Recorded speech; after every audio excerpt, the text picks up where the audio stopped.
Guys, welcome to the Box Pod. With the rugby championship coming up, me and my mate Shauna here, we just decided that we're keen to produce some content and just chat some rugby. So, how you been, Shauna? Yeah, no, I've been good. Very keen to see the Springboks beat New Zealand tomorrow. Must be said. Yeah. I've been. I mean, we've been chatting about this for so long now. Yeah. No, it's been a while coming. Yeah. I mean, just to get it going and set up is. Yeah, that's amazing. Yeah. Boy. 32-12. Shauna, the box pod is starting. This is the box pod. So yeah, we're just going to get straight into the thick of it now with the rugby championship.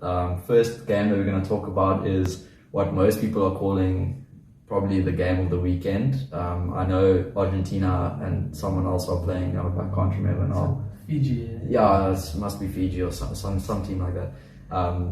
I know Marika Korovetti is playing, so that's probably Fiji now. Yeah. Okay.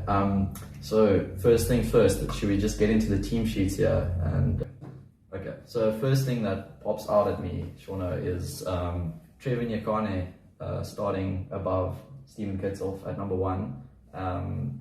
Those are also Malcolm Marx's 50th game, but we'll get to that in a few seconds. But yeah, I mean that's just bomb squad straight away. I mean, you just see. To have it the only team in the world that can bench a player like Kitsoff is the Springboks. Yeah. The Springboks under Rassie and Shark. I mean, what I can say is we are missing oxygen. When it comes to scrummaging, I love Trevor Nyakane, and we saw what he did to the British and Irish Lions last year when he got his chance. I mean, with his tongue out off the game.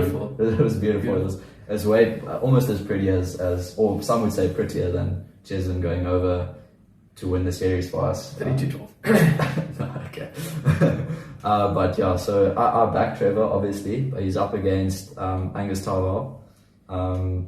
They've been saying that the All Blacks scrum and maul and according to Joel Stransky, even their line-out supposedly is not where it should be. But I don't agree 100%. I think whenever you play the All Blacks, their scrum's going to pitch up. Even though I do feel confident there, I don't think we're just going to show up straight away winning scrum penalties. Yeah, I don't think standing our ground is going to be a problem against these guys. No. I mean, Trevor's a world-class prop. Yeah. The thing is, switching from 1 to 3, I mean, he's done it before, but it's tough to get, like, he might take a few scrums to adjust to it again. Yeah. But other than that, I do think we have the upper hand at scrum time with Frans Malherbe as well. I mean, he does shit out scrum penalties like a golden goose or whatever that saying was. But yeah. Yeah, no, I mean, just Malherbe, the vet himself. I mean, yes, the sheer weight of that guy. The fact that he is fit. Like, I can't wrap my head around it. It's truly phenomenal. I mean, there was a time where we wondered about his work rates, but his health. Okay. It's not. I don't want to walk into him on the street and absolutely clout. But anyways, but when it comes to the big games, Frans Malherbe, I mean, a few years ago he made a brilliant line break against the All Blacks with a short ball. Alton Yankees got a little pass. Yeah. And then also against England in the World Cup final, I think he was up there with the top tacklers. So I mean that shows that the man, he's basically what peak performance looks like. Is Frans Malherbe. Ideal male body. Yeah, but yeah. Anyways, but when you put him next to Malcolm Marx, Malcolm Marx looks small, tiny, irrelevant. Yeah. But going on to Malcolm Marx. Yes, I'm so glad he's starting again. 50th test. I know it's his 50th test, but I think he's a guy, as good as Bongi Mbonambi is. I mean, Bongi Mbonambi might be the second best hooker in the world. Like, genuinely. I mean, Dane Coles is amazing as well. But I genuinely think Bongi Mbonambi, when it comes to just physicality and work rate, he is probably the second best. But the number 1 hooker in the world is Malcolm Marx. And then people might say, Malcolm Marx is always on the bench, but most of the time he's playing 40, and it's the second half where it really counts. But I still think Malcolm Marx can go 60, and make that impact over the whole game. And I think we're going to see that Saturday. He's going to be making turnovers all day, I can tell you now. Yeah, no, it's really good to see him back. I mean, he's up against Tokiyaho. Yeah, haven't seen much of him. Yeah, can't lie. Good So player, he's got a big task ahead of him to contain Marks. I mean, even at scrum time, I mean, the power that a hooker brings to scrum time. That's one of the big things about Bongi as well that he brought was the power in the scrums, and you know, Kitsoff and Nyakane Mahaba, they didn't have to worry about the guy to the inside. Exactly. Yeah. But at lock time, I think it's probably a more even battle when it comes to caps, at least, and experience. Scott Barrett having captained the side a few times. Whitelock, we know he's been there for ages. Personally, I feel looking at the two locking pairs, I do think we still have the edge there. The Springboks have the edge there because Scott Barrett's brilliant player at club level. I don't think he's made the type of impact that Etzebeth or Diaga has made at test level. Like, let's be a bit honest. And then Sam Whitelock, such a pest at line-out time. Always got his hands into rucks when he least wanted. And I'm not saying illegally as a good player. He's treading that line, and he's made some massive plays for the Crusaders and for the All Blacks for years. So he's one player that I'm definitely worried about when it comes to disrupting our balls and our lineouts. And a player like that is especially dangerous, especially for South African, right? Yeah. The way we play, you know, we base our stuff off lineout scrums. Yeah. If our lineout's not working, our whole system's starts to fall apart. Half our points disappear. That's so true. That's going to be a big battle with the lineout. But I mean, a guy like Sam, nearing the later years of his career, is the physical impact he brings. I don't know if Scott Barrett can make that up. Yeah. And I mean, no offense to New Zealanders, and Scott Barrett has been brought in sometimes at number 6 to bring the physicality. Guys, let's be honest, he doesn't bring that physicality that the All Blacks need. I remember last year, Dwayne Vermeulen was running over this oak, and it got to the point where Scott was almost scared to put a shoulder in. No, I remember that. But also, he's a line-out option, which is also one of the reasons. But I think when it comes to physicality, Akira Ioane, he brings that. Yeah, he makes it up there. We saw what he did to Ireland. Literally scored a solo try out of nowhere, which is something that doesn't really happen against Ireland. He's an absolute tank. But it's just the only reason that he's not consistently in the team is because he's not a consistent player. He doesn't do it, and even in games, he's not consistent. Like, he'll do that, and then at some point end up knocking a ball on because he's not working hard enough, not that he's not working hard enough, but that he's tired from lack of fitness. But his fitness that was something that was an issue for him, but now it's not anymore, I don't think. So I definitely think he could be a big impact, as well as Ardie Savia when it comes to the carries. I think when I watch Akira on Saturday, I'm gonna judge his game off his rucking. Like, he needs to secure that ball. That's obviously flanker's number one job. But against guys like Marks, Visa, even Kitsoff sometimes, who are stealing balls out of nowhere. And Nyakane also, I've seen it. You can go on. You can go on. I mean, Jaden Hendricks stole a ball the other weekend. You know, so Akira and Sam Kane have got to put big shifts in against just to meet up the physicality of what our forwards are going to bring. But then you look at Akira will be facing up against Peter Steff, the 6-7 battle there. Yeah, I think the thing with Peter Steff, we haven't seen his best yet this year because he's come from 2 consecutive big injuries where he just came back from the box, made a massive impact in the British and Irish Lions series, but then got injured from a tip tackle from Don van der Merwe that definitely messed with his career again. And I'd say he's one of the few players in the Springbok side that Jock and Rassie don't select on form. They know if Peter Steff is there, you got a workhorse full 80 plus minutes. And when he gets his physicality and his timing of tackles and everything right, then he becomes the most annoying player in the world to play against, and the guy that every fly off in the world, including Bowden Barrett, will not be wanting to see from their peripheral vision. I mean, Owen Farrell has nightmares about that guy. George Ford, as well. Yeah. Well, that World Cup final, I mean, we're going to get into that later again. What, 32-12? 32, what? Yeah, so, and then through the Siya Kolisi, Sam Cane captaincy battle, what is your opinion about that? I think as a South African, I'm happy to see Sam Cane being chosen for the All Blacks. Sam Cane, unbelievable club player, but when it comes to All Black captain, I mean, he's probably the least, he's made the least impact as an All Black captain. I mean, Richie McCaw, Kieran Reid, those guys, even, Kieran Reid later in his career when he was, the grey hairs was showing and everything, he was still making those plays that make you go, oh, flip, that we didn't need to concede that try, we didn't need to concede that turnover or whatever, and Kieran Reid would just basically ruin the party for us. Whereas when it comes to Sam Cane, my main memory of him is Evan Etzebeth absolutely running over him in, I think it was Cape Town 2017. I remember. Yeah, it's on every tribute is just Etzebeth. Not that Etzebeth doesn't do that to most players, but I haven't seen him do it to Ardie Savea just yet. Yeah.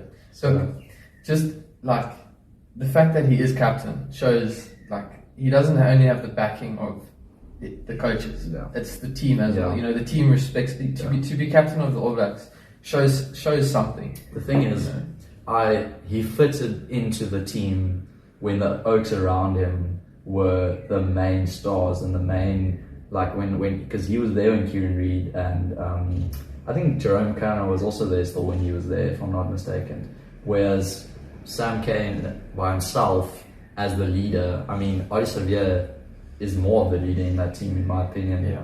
I mean, they've even made Scott Barrett at times, but like I said, I don't know if Scott is up there yet. Well, you could argue like the captaincy is kind of shared, but Sam's the face of it. You know, like Sam will make the calls, but you want someone to psych the team up. It's Ardie. A bit like Siya and Dwayne were at the World Cup, where Siya was the inspirational guy for also the entire country got behind him, and just the more soft-spoken guy, whereas Dwayne was more of the organizational. Yeah, and also I'm pretty sure Dwayne and Francois Hadber were in charge of our defense as well, like at the rucks at the World Cup, whereas Sia's more on the fringes, playing that flanker role. And informed Kolisi is a dangerous player. He is possibly the best player in the world when he's in form. But the question is, will he bring that form? Yeah. The answer is usually in the big games. In these games, he does. This game, we'll see him. We'll see him run over someone on the fringes or. So in that last Wales game as well, he pitched up. No, whenever the pressure's on, he basically epitomizes South African rugby, because whenever our backs are against the wall in the World Cup final, we saw England basically celebrating that they'd won the World Cup once they'd won the semi-final. I mean, I watched their documentary, I can't remember what it was called, and they were having a chilled time and whatever after the World Cup semi-final in training. They were very confident. The Boks just got up, just went on with their work, and especially when there's a pack that's supposedly better than theirs. That's why I'm keen to see the French game later in the year. But I can see us putting the screws on France later in the year, but we'll get to that at a later stage. Yeah. Then Jasper, Ardie, well, the physical battle between that is going to be insane, guys. Yeah. I mean, Jasper he's taken the Premiership by storm. Yeah. He with his physical aspects of his game, carrying, tackling, hitting the rucks, like head first. He's got no nervous. No, there's a reason he doesn't have his front tooth. It's not because it's not because he's a police cop. No, he's. It's because he's probably run into a few brick walls face first and come out better on the other side. The bricks are... The bricks, they've lost a few more teeth there. No, I'm looking forward to that. I mean, when you look at the All Black side, there's the guy that I was speaking about that will have the Kieran Reid Sam Whitelock as well, but the Richie McCaw effect on the game that will just like have us being like, oh my word, this is so annoying, like stuff. Why is the ref not doing this or whatever? But that's going to be Adi Xavier. He's going to be making our players tackle all day long. He's going to be hurting a few players. I can't wait to see the impacts between him and our forward pack again. Like it's been a while since we've seen that. I think one of the biggest things about Adi is when he decides in a game that he wants to change it. Like we saw against Ireland, he had about a 15-minute passage of play where this guy was unstoppable. Yeah, I mean, in 2018, when we played them in Pretoria and it looked like we won the game, it was 30-14 yeah, something the like last that. 10 minutes. Literally, Adi Xavier, he was the one that made the last turnover there, that got them the kick, that got them I think he scored the try as well at the end. So it's just unreal player. I think if there's a guy that should be in the world's best player conversation every year, it's Adi Xavier. Like I would, if I see him get it, has he even got it yet? I don't think so, which is ridiculous because he's been there. He's I mean, very similar to Jasper Visa in the fact that a lot of the viciousness comes out during the contact, the leg drive. They don't make contact and go down. That's this leg drive that you see the play. You swear they've been tackled, and next minute they're still going. Yeah, you got to watch Adi the whole 80 minutes. Yeah, no, definitely. You can't give him a sniff of the try line. Yeah. Right, onto the backs. What do you think of the Faf Aaron Smith battle? Faf versus Aaron Smith. I mean, if we look at probably 2-3 years ago, everyone was saying the battle between them is who's the best in the world, and DuPont wasn't mentioned as much. Now there's people like Gibson Park for Ireland and even Ali Price Ali Price at times comes into that conversation when it was the Lions tour. But I still think when it comes to Faf de Klerk, Aaron Smith, those are two of the best players in the world. Two vets. Full stops, yeah. Two vets. Yeah. I mean, Aaron Smith's passing, it's beautiful to watch it. Yeah. Especially with those New Zealand rugby balls. Because they've got the spirals on them. Yes, it looks so pretty. I started to get jealous. Reminds me of under 11 career. Back when I was when I outgrew everyone. Stopped playing because I felt bad. But I mean, Faf de Klerk's box kicking is going to be so critical in this game. I mean, we know how the Springboks play. Yeah. And with my Pimpy and Arendse chasing against folks like Jordan and Geordie Barrett. Yeah. Oh. No. I mean, Geordie Barrett, I mean, we've tested that guy time and time again, and he's a bit like Freddie Stewart as well. I mean, Freddie Stewart's a bit like Geordie Barrett. I mean, there's a lot of talks about Freddie Stewart, but Geordie Barrett's the OG, I think, the original. I mean, there was Falau, who was also like that, just that tall, physical 15 who's so hard to beat in the air. But I do think South Africa's kicking tactics have to be good. Like you said, if we kick badly and give them too much space, it could be ugly because our players aren't always ready for that extremely quick pace that the All Blacks play with. And then secondly, I think Faf de Klerk needs to put more kicks onto Caleb Clark. He's a bit bigger. It'll be harder for him to turn. It'll be harder for him to go up in the air. And Arendse is on that side, who's a quicker. People say he's like Colby. I agree, but I think he's a bit taller than Colby, so he's a bit more of an aerial threat. As good as Colby is in the air, most of the time when Colby wins those aerial battles, it's because he times it better, not necessarily because he's higher. Yeah. I mean, we've seen it a lot. The time he went up against Sergio Parise in the World Cup, that video looked amazing, but it's just timing. He's a unbelievable ball player, not just a athlete. So he can time that well. Yeah. Do you think we're going to miss Colby this week?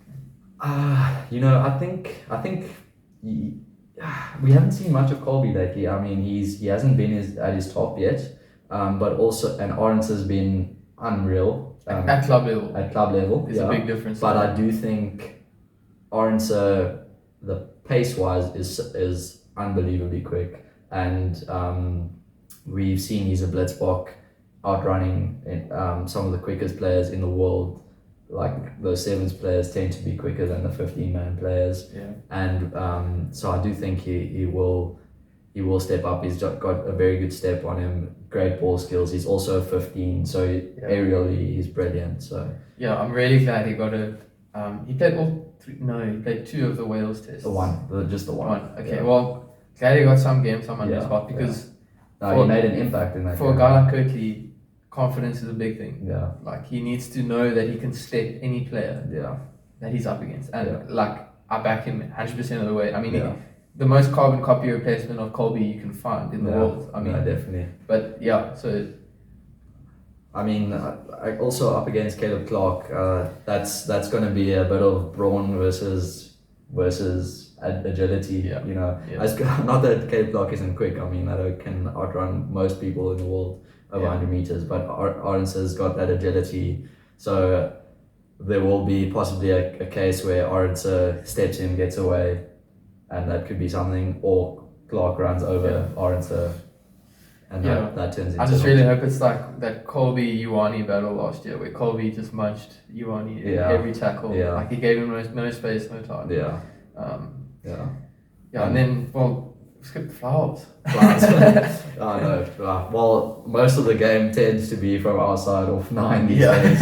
But Andre Pyle is slowly becoming less relevant in the conversation. Yes, and that's a sad thing actually, because such a brilliant player, him and Bowden Barrett, both were Junior World Cup stars and went straight into the system at the highest level and became unbelievable players. I mean, Andre Pollard against the All Blacks in 2014. Everyone talks about Pat Lambie. I'm pretty sure it was the same game where Andre Pollard scored 2 tries against the All Blacks in his first game. Yeah, it might have been. Yeah, I think it was that game. Yeah, but those 2 tries were crazy. Because young starting fly half. Yeah. No one expects him to break line like an inside centre. Yeah, I'm hoping he is basically an inside centre who's very good at kicking. He's the reason we could bench Alton Yankees. Yeah. As a fly half. Because he could move to 12. Yeah, exactly. Don't want to bring that up. The flowers. I mean, Bowden Barrett, World Player of the Year twice, unbelievable player. Extremely intelligent player. Yeah. I mean, this topic comes up so much with Bowden Barrett and Richie Mo'unga, but how do you choose between the two? It's flair versus intelligence, and speed for Bowden Barrett. Straight line speed versus Richie Mo'unga is more like I think that's the main difference between Arendse and Cheslin as well. I think Arendse is quicker over 100, but when it comes to just like the small movements, the acceleration, that's where Richie Mo'unga is unreal. Like that, those little steps. Absolutely. But I think as good as Andre Pollard and Bowden Barrett are, they're gonna need to be supported by the tools. Yeah. And I would rather be Pollard than Barrett in this situation. Yeah. Havili, not as physical as I Damien. mean, we saw it last year, the Havili getting manhandled a bit, and also against Ireland, I felt Havili, the whole All Black lineup, their defense is a bit too passive for me, and I think that's why the Ireland attack worked so well with those loop arounds that continuously happen, where we will most likely shoot someone up who makes a decision, and you might make the wrong decision, but then you back your scramble defense. Yeah. Whereas the All Blacks scramble defense wasn't really there, and I saw many times where the players were they had their hands out, they weren't sure who to go for. Whereas when it comes to the Kanye our wingers, they just told, listen, you flip and fly in on that line, and you put in a shoulder. It doesn't matter if who you hit. Just hit something. If it's the ref, it's the ref. The ref must know. He could be hit. Exactly. It's South Africa. And we're going to null spray. Null spray, bro. There's some fans that's going to be hitting the ref there. I mean, if Betway could make a bet that you could, bet someone would streak onto the field, obviously with a beer, and and a boop. And a boop. Yeah. Yes. No. Absolutely. I'd place that bet. Yeah. I'd rather place that bet than trying to predict the scoreline. Exactly. To be honest. But then right next to them. Whoa, Lucanio Arm versus Ioane. Probably the best defensive outside centre in the world versus one of the best attacking. Yeah, definitely. I mean, Lucanio also, I feel like he hasn't hit his straps yet this year. I mean, against Wales. I think the last test, yeah, he did. I mean, our whole team basically hit their straps against Wales in the last test, but it didn't. He made a few uncharacteristic, like a pass that didn't go to hand or on the outside. You know what I mean? Where that usually his whole thing is he's so calm with that. He always gets the pass perfect, and you're like, how is he looking so calm? Yeah, absolutely. Yeah. I think I hate to mention this, but I just have to get it off my chest because it's been like freaking eating away at me. Yeah. It's the fact that Wales thought they had a chance in that third test, and that the score was 30-14, and then pundits afterwards were going, yeah. I mean, Jake White came out and said, yeah, the way South Africa play keeps other teams in the game. Yeah. Did he realize that there were 3 disallowed tries where it was like marginal, like forward passes. Yeah. I mean, Zelendi went over the line, almost. Yeah. And if on-field decision was a try, the try would have stood. Yeah. Jaden Hendricks popped that ball back over for the most slightest forward pass. Oh yeah. And that's 14 points right there. Those 2 tries were scored. Yeah. And yet, Lucanio gets some of the flack. Yeah, like, I agree. I just... And then Wales go back and then they're like, oh, we gave it a good go. I mean, come on. I think they just had like they didn't look disappointed at all when they lost because they were just like they knew and also they got a win out of the series. That's all they were coming for. Whereas Ireland in New Zealand were looking to win that series. They didn't look happy at all after they won the second test. Like I don't know if you noticed that. Yeah. They looked so calm. They looked. Even the pundits afterwards were saying, "Oh, that's a bit weird. They haven't won in New Zealand ever before, and celebrating. Yeah, they're not celebrating. Whereas after the second test that they won, well, the third test, but their second test to win the series, they were ecstatic. Whereas it was completely different. Wales, they were ecstatic after their first win of the series. That's where the coaching mentality comes in. You know, like not to tune Wayne Pivac, but that the impact Andy Farrell has had on Ireland has been like unseen. Actually, no one's seen an Ireland side this dominant before. No, definitely. And it's like you said, they walked off the game in that second test not celebrating. Yeah. I mean, Irish Oaks drink. Yeah. And they weren't drinking that much. Yeah, no, definitely. So yeah, it's gonna be interesting. No, I think when looking at both teams, it's hard to predict how the game's going to be played because it depends how South Africa shows up. Are South Africa going to go for more just kick and hope tactic, or are we actually going to play some more rugby and bring it to New Zealand? Why do you have this naive hope that we're going to try and run it? I don't know, bro. I just it's not kick and hope, mate. It's kick and push. Yeah, exactly. Yeah. So I love those Alistair Coetzee days where we just tried to run everything and got 57 goal from. Yeah. But yeah, going to the bench now. No, bro, Damien Willemse. Oh, Flip, yes. The most informed player in South Africa at the moment.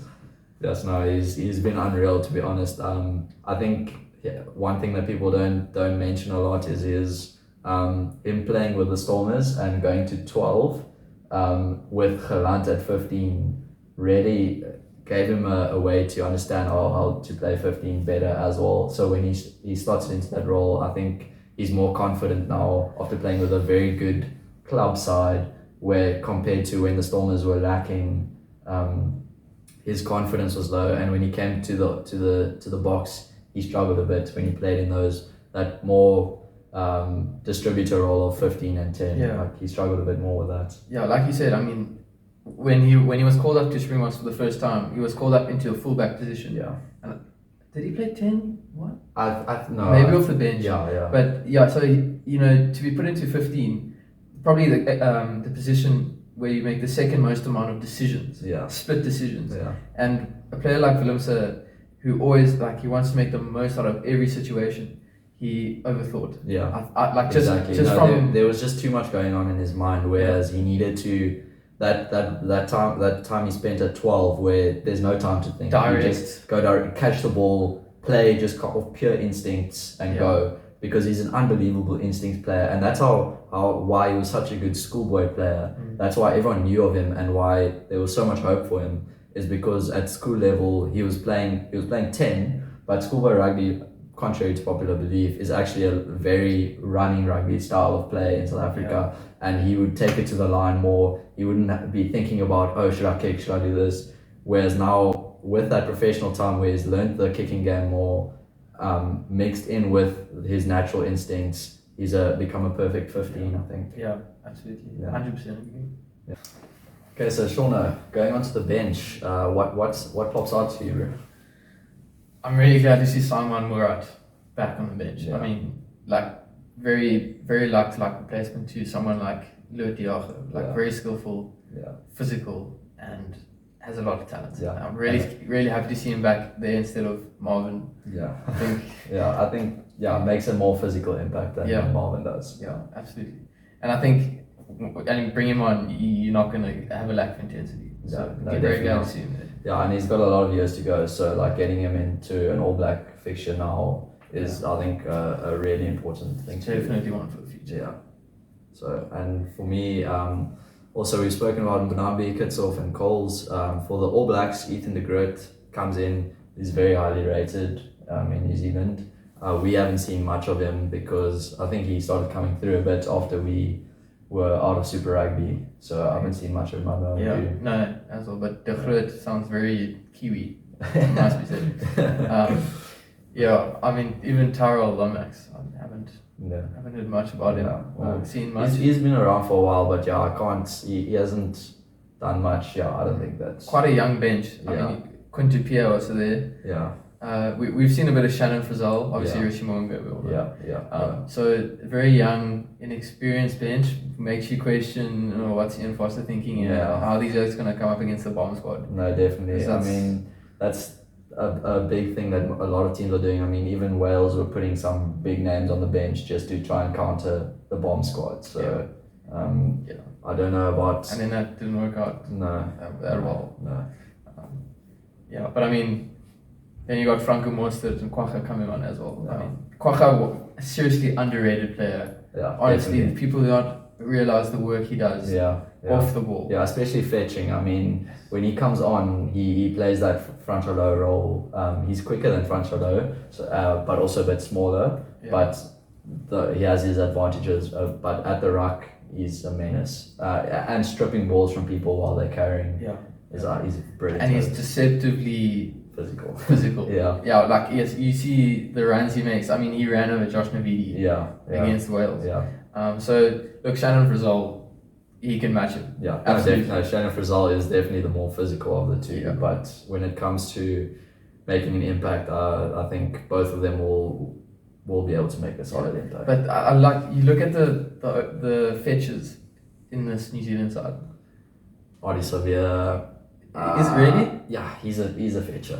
I mean, but other than that, you got Sam Kane, who's like I'm not gonna say mediocre. He's obviously better than mediocre. But international level, he isn't at. He to put him up against Peter Steff, and then towards the end of the game, because he's going to be playing most of the game. He's a New Zealand captain. To have him up against Kwacha and Franco Mostert, two workhorses at the end. He's going to need to, I hope he's put in a lot of work the last few weeks. I mean, he's going to have to put in a performance because at this stage, I don't think if the All Blacks lose these two matches, Foster's out. And I don't think he's going to be staying in the side if Foster leaves. I think so. I think once Foster goes, Sam Kane goes. That's my... And RD gets the... But that's all speculation. And then... I think Jaden Hendrickse made an impressive made an impressive debut last year.